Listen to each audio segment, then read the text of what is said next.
Para uma maior imersão, escute este episódio de fones de ouvido. Antes de começar o episódio, não se esqueça de nos seguir no Instagram, @pesadelos.cast, no Twitter, @pesadeloscast, e curtir nossa página no Facebook. Aproveite o episódio e tenha bons pesadelos.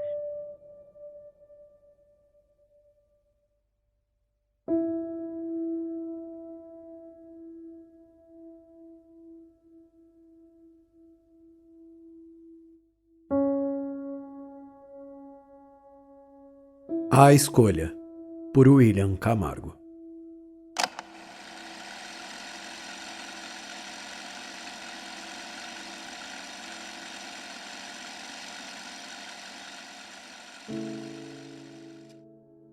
Senhor Marcos, estamos prontos para começar o seu depoimento. Tudo começou há 2 anos, quando a doença atingiu a nossa casa. Um vírus estranho, agressivo, devastador. Em poucos dias, tanto Ana quanto Lucas estavam com febre alta, tossindo sem parar, suas energias drenadas por algo que corroía por dentro. Eu me lembro de cada segundo. As longas noites no hospital, sentado ao lado de suas camas, ouvindo o bip constante dos monitores, enquanto a incerteza me devorava. Os médicos faziam o possível, mas nada parecia funcionar. Camila, minha esposa, tinha morrido no parto. E agora a vida dos meus filhos também estava por um fio.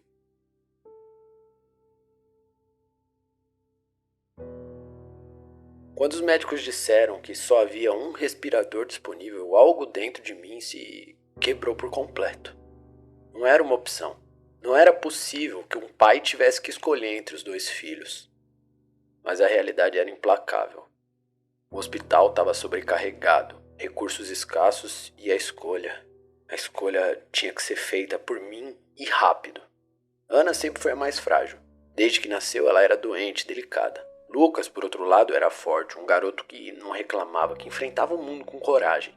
Mas naquele dia, naqueles minutos decisivos, foi ele quem olhou nos meus olhos e, sem dizer uma palavra, mas comunicando tudo que eu precisava entender. Ele queria que eu salvasse Ana. Eu pude ver nos seus olhos. Lembro-me do silêncio que se seguiu depois da decisão. O peso de tudo que viria depois ainda era um mistério para mim, mas algo se alojou no meu peito naquele instante, como se uma parte de mim tivesse sido arrancada. Eu escolhi Ana, assim como Lucas queria, mas ao fazê-lo, sacrifiquei meu próprio filho. Quando voltei para casa com Ana, foi como retornar a uma casa assombrada. Ela se recuperou, mas o lugar estava vazio de uma forma que eu nunca havia experimentado. Tudo que eu via me lembrava de Lucas. O silêncio no jantar, o quarto vazio onde ele costumava dormir. Ana estava ali, viva, mas era como se sua presença tivesse se transformado num lembrete constante da ausência de Lucas. E a culpa começou a me devorar.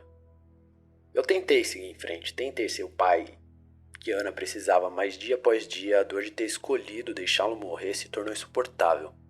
Comecei a beber para esquecer. No começo, uma taça de vinho à noite me ajudava a adormecer. Mas não demorou muito para que essa taça se tornasse 2, e então 3, até que o álcool se tornou meu único refúgio. Durante o dia, eu tentava manter a fachada, sorrir para Ana, fingir que estava tudo bem.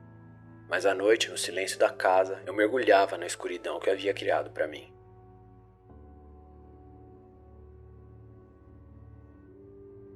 Eu não estava apenas lidando com a morte de Lucas, eu estava enfrentando a monstruosa realidade que fui eu quem escolheu. Como se vive com isso? Meses se passaram nesse ritmo insuportável. Ana crescia e parecia recuperar sua vitalidade. Eu a olhava brincando no quintal, sorrindo como se o mundo ainda fosse um lugar cheio de promessas. Mas para mim, o mundo era um túmulo, e eu estava preso dentro dele. E então, a ligação do hospital chegou. Eles queriam discutir os exames genéticos de Lucas e Ana. O tom da ligação foi formal, mas eu senti algo diferente, algo errado. Quando finalmente me sentei diante dos médicos e ouvi a explicação, foi como se o chão abrisse sob meus pés. O conceito se chama quimerismo genético. Me era estranho, mas o que eles explicaram era impossível de ignorar. Ana não era minha filha. Minha esposa, Camila, havia gerado 2 embriões de pais diferentes, algo raro, mas possível. Um dos filhos, Lucas, ele era meu. E Ana era fruto de outro homem. Eu havia salvo a filha de outro homem. Deixei Lucas, meu verdadeiro filho, morrer. A bebida, que antes era uma fuga, tornou-se uma única companhia constante.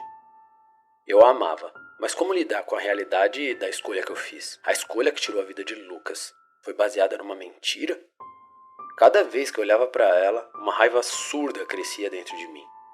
Não era culpa dela, claro que não era. Mas como ignorar o fato de que eu havia sacrificado meu sangue, meu filho, para salvar o filho de outro homem?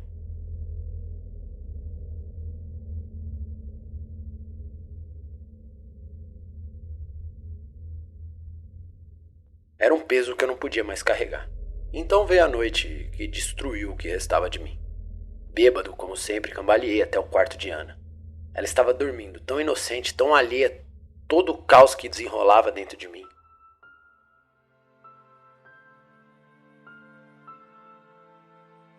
Fiquei parado em frente à sua cama. O ódio e a culpa misturando-se num turbilhão implacável.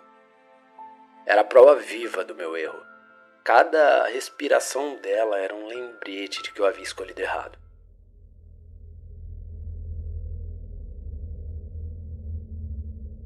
Não posso descrever o que aconteceu em seguida. Não há palavras para explicar o que se passa na mente de um homem que já perdeu tudo. A verdade é que, quando o silêncio tomou conta novamente do quarto, eu sabia que havia cruzado um limite que eu não poderia desfazer. Eu a matei.